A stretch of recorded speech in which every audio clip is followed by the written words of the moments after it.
मुंबईच्या त्या गजबजलेल्या सिमेंटच्या जंगलात एका छोट्याशा खोलीत रमेश आणि सुनीताचा सुखाचा संसार फुलत होता. रमेश 40शीचा एक साधा सरळ मार्गी माणूस, मध्यम बांधा, कामाचा ताण असला तरी चेहऱ्यावर नेहमी एक निखळ हास्य असायचे. एका IT कंपनीत अकाउंटंट म्हणून तो दिवसभर आकड्यांच्या जगात हरवलेला असायचा. सुनीता त्याची अर्धांगिनी, अवघी 27 वर्षांची सुनीता म्हणजे प्रेमाचा झराच. तिच्या हाताला अशी काही चव होती की साधं वरण भातही पंचपक्वानासारखं लागायचं.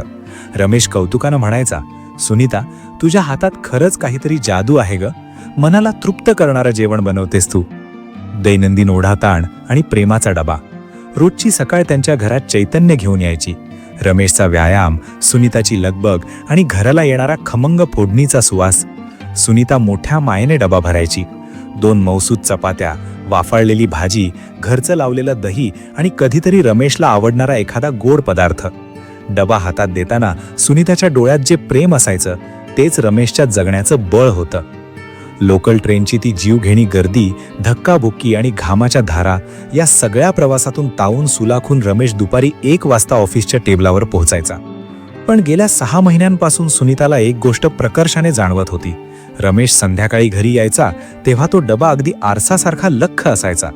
एक कणही डब्यात शिल्लक नसायचा. सुनीताला आधी खूप आनंद व्हायचा, पण हळूहळू तिला नवल वाटू लागलं.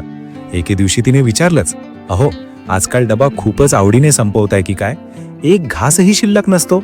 रमेशने नेहमीप्रमाणे मंद हसून उत्तर दिलं, अगं हो, तुझं जेवण इतकं चविष्ट असतं की डबा उघडला की कधी संपतो ते समजतच नाही. खूप भूक लागते ग ऑफिसमध्ये. रमेशचं उत्तर ऐकून सुनीताचं समाधान व्हायचं, पण तिचं मन तिला काहीतरी वेगळंच सांगत होतं. कारण डबा पूर्ण संपवूनही जेव्हा रमेश घरी यायचा तेव्हा त्याच्या डोळ्यात एक अनामिक भूक आणि थकवा जाणवायचा. तो घरी येताच भुकेने व्याकुळ होऊन जेवायला मागायचा, जणू काही त्याने दुपारपासून काही खाल्लंच नसावं. कधी कधी रमेश शांत बसायचा, शून्यात बघायचा, पण सुनीता जवळ गेली की पुन्हा तेच खोटं हसू ओठांवर आणायचा. त्या दिवशी संध्याकाळी सुनीताने मनाशी पक्का निश्चय केला होता. रमेश घरात पाऊल टाकताच तिने त्याच्या हातातील तो रिकामा डबा घेतला आणि थेट त्याच्या डोळ्यात डोळे घालून विचारलं, आज मला खरं सांगणार आहात की नाही? डबा रोज आरसासारखा लख्ख असतो, पण तुमचं पोट मात्र रिकामं असतं. ऑफिसमध्ये नेमकं काय चाललंय? खरं सांगा, तुम्ही कॅन्टीनमध्ये जेवता की डबा फेकून देता? रमेश क्षणभर थबकला.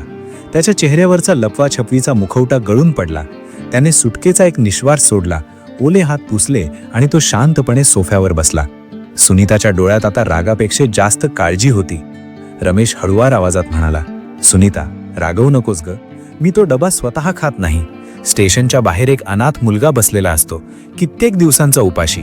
त्याचे ते खोल गेलेले डोळे आणि अन्नासाठी पसरलेले हात बघितले की माझं काळीज तीळ तीळ तुटतं. मी माझं जेवण त्याला देतो, कारण त्याची भूक मला माझ्या पोटाच्या भुकेपेक्षा मोठी वाटते. सुनीता स्तब्ध झाली. तिच्या हातातला डबा गळून पडता पडता वाचला.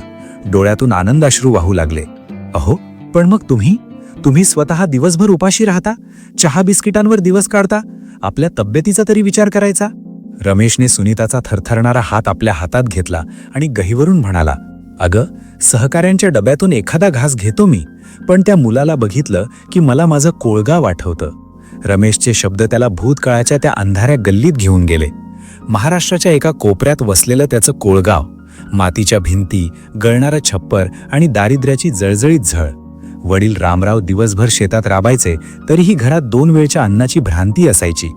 आई लक्ष्मीबाईने पदराखाली किती वेळा आपली भूक लपवली असेल याची गणतीच नव्हती.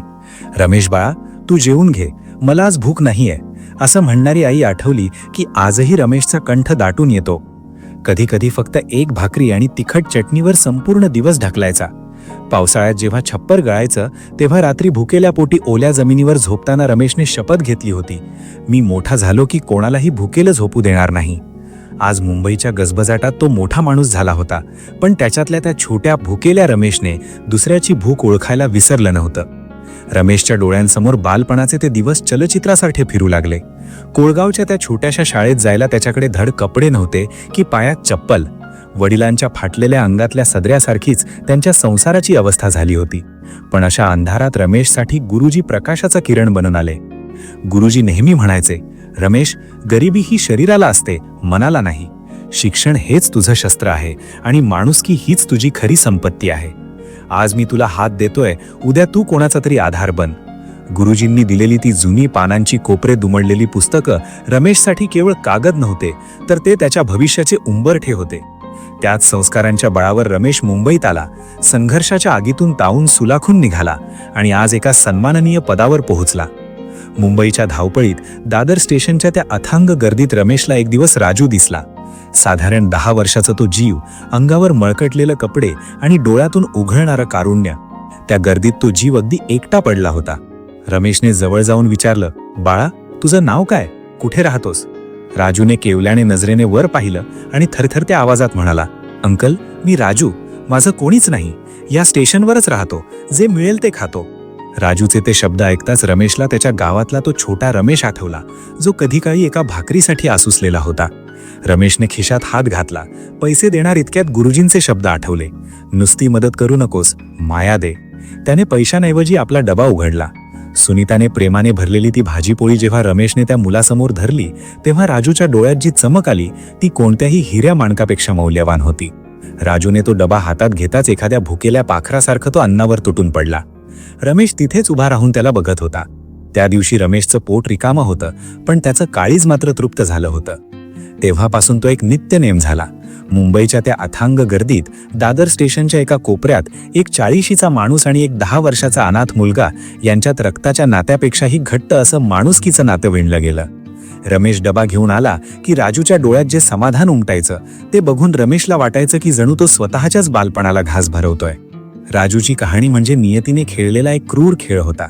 बिहारच्या त्या मातीच्या कुशीत त्याचं सुखी कुटुंब होतं, पण 7 वर्षाचा असताना एका काळ्या कुट्ट्या रात्री एका ट्रक अपघाताने त्याचं सर्वस्व हिरावून गेलं. आई वडिलांच्या मृत्यूनंतर रक्ताचे म्हणणारे काका काकूंनीही आमचं आम्हालाच पुरेना, या परक्याचं ओझं कोण वाहणार, असं म्हणून त्याला वाऱ्यावर सोडलं. पोटाची आग विझवण्यासाठी हा छोटा जीव रेल्वे पकडून मुंबईत आला. पण ज्या शहरात माणसाला चालायला जागा नाही, तिथे या पोरक्या मुलाला आसरा कोण देणार? दादरच्या प्लॅटफॉर्मवर झोपताना रात्रीची थंडी आणि दिवसाची भूक या दोघांशीही तो रोज झुंजायचा. कधी पाण्याच्या बाटल्या वेचून, कधी प्रवाशांचं ओझं वाहून तो 2 वेळच्या अन्नाची भ्रांती मिटवायचा. पण इतक्या गर्दीतही तो एकटा होता. रमेशच्या डब्याने केवळ राजूची भूक शमवली नाही, तर त्याला जगण्याची नवी उमेद दिली.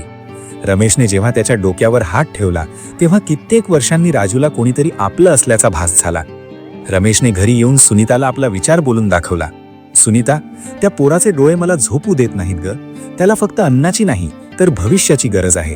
आपण त्याला शाळेत घालूया का? सुनीताच्या डोळ्यातही पाणी आलं. तिने आनंदाने संमती दिली.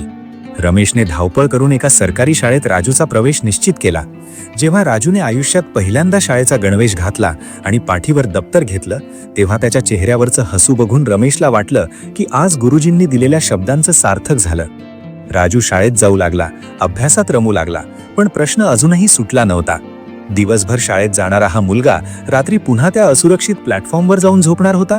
त्या मुंबईच्या काळोख्या रात्रींमध्ये अनेक धोके दडलेले होते. रमेशच्या मनात विचारांचे काहूर माजले. नुसतं शिक्षण देऊन कसं चालेल? या फुलाला सुरक्षित सावली कोण देणार? आयुष्य कधीच सरळ रेषेत चालत नाही. रमेशच्या आयुष्यात श्री अजय मेहता यांच्या रूपानं एक कडक आणि शिस्तप्रिय बॉस आला. मेहतांसाठी माणूस म्हणजे केवळ एक कर्मचारी होता, ज्याने फक्त कंपनीसाठी काम करावे. त्या दिवशी रमेशला ऑफिसला पोहोचायला उशीर झाला, कारण प्लॅटफॉर्मवर राजूची तब्येत बिघडली होती. त्याला औषधं देऊन रमेश धावत पळत ऑफिसला पोहोचला. पण मीटिंगमध्ये सर्वांसमोर मेहतांचा आवाज कडाडला. रमेश, हे काय लावलंय? रोजचा उशीर आणि कामातलं हे दुर्लक्ष. ही कंपनी आहे, धर्मशाळा नाही. नियम पाळता येत नसतील तर विचार करा. रमेश मान खाली घालून उभा होता. तो सांगू शकला असता की तो एका अनाथ जीवाचे प्राण वाचवत होता, पण त्याने शांत राहणं पसंत केले. अपमान गिळून तो कामाला लागला, पण त्याच्या मनातील जखम मात्र खोलवर झाली होती. राजूला ताप आणि खोकल्याने ग्रासले होते. त्याचं ते सुकलेलं तोंड आणि तापाने फणफणलेलं शरीर बघून रमेशला राहवलं नाही. त्याने हक्काची सुट्टी घेतली आणि राजूला डॉक्टरांकडे नेलं. सुनीताने जेव्हा राजूला पहिल्यांदा घरात पाहिलं, तेव्हा तिच्यातील आई जागी झाली. तिने मायेने त्याच्या कपाळावर पाण्याच्या पट्ट्या ठेवल्या. त्याला गरम मऊ भात भरवला. राजूच्या डोळ्यातून अश्रू वाहत होते. त्याला आज पहिल्यांदा कळत होतं की घर कसं असतं आणि आईची माया कशी असते. पण हे जग चांगलं वागणाऱ्याला इतक्या सहज सोडू देतं का? रमेशच्या घराबाहेर कुजबूज सुरू झाली. शेजाऱ्यांच्या नजरा टोचू लागल्या. एके दिवशी इमारतीतील एक वयस्कर गृहस्थ रमेशला अडवून म्हणाले, रमेशराव, हे काय चालवलंय? कोणाचंही पोर घरात आणताय. अनाथ मुलांची जातगोत माहीत नसते. उद्या काही चोरीमारी झाली किंवा काही झालं तर कोण जबाबदार?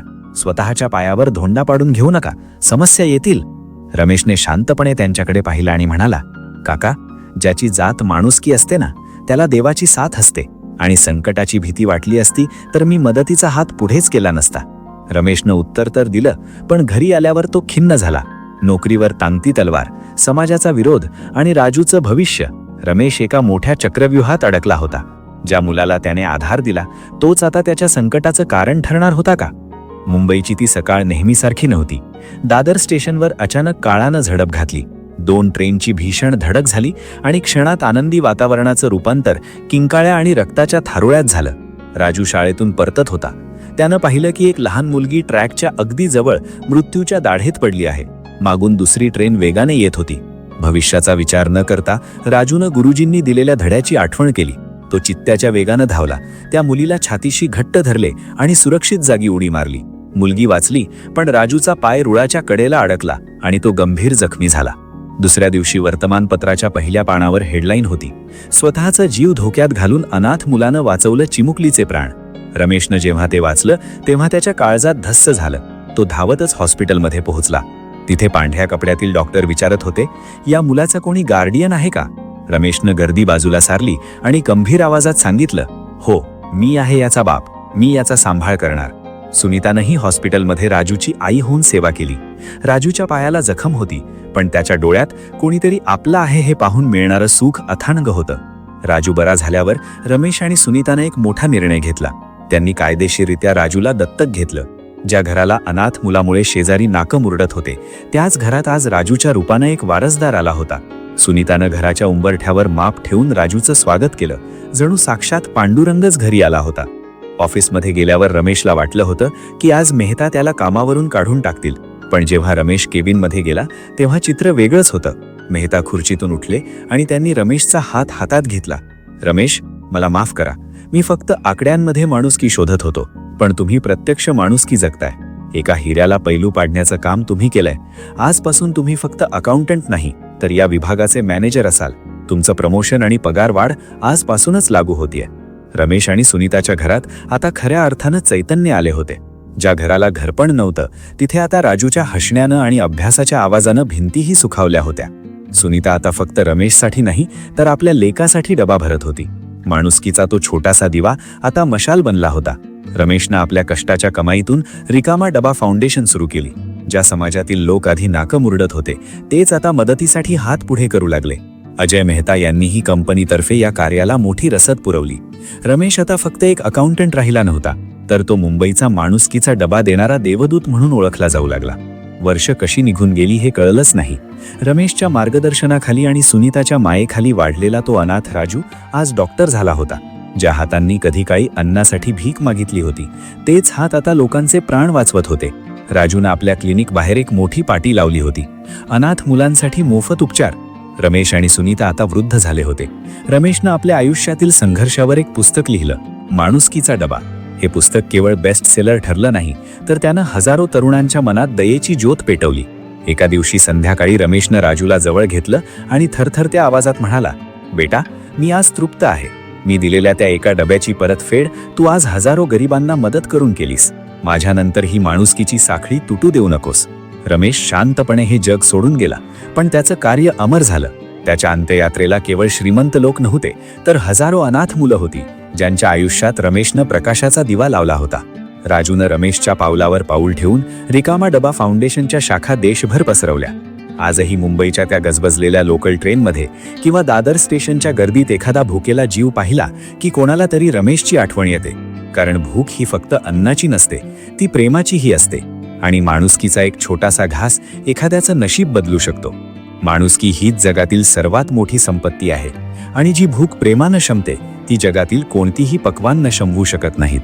मित्रांनो, कथा कशी वाटली नक्की कमेंट करून सांगा. आणि विकी कथा चॅनलला लाईक, शेअर आणि सबस्क्राईब करायला विसरू नका. धन्यवाद.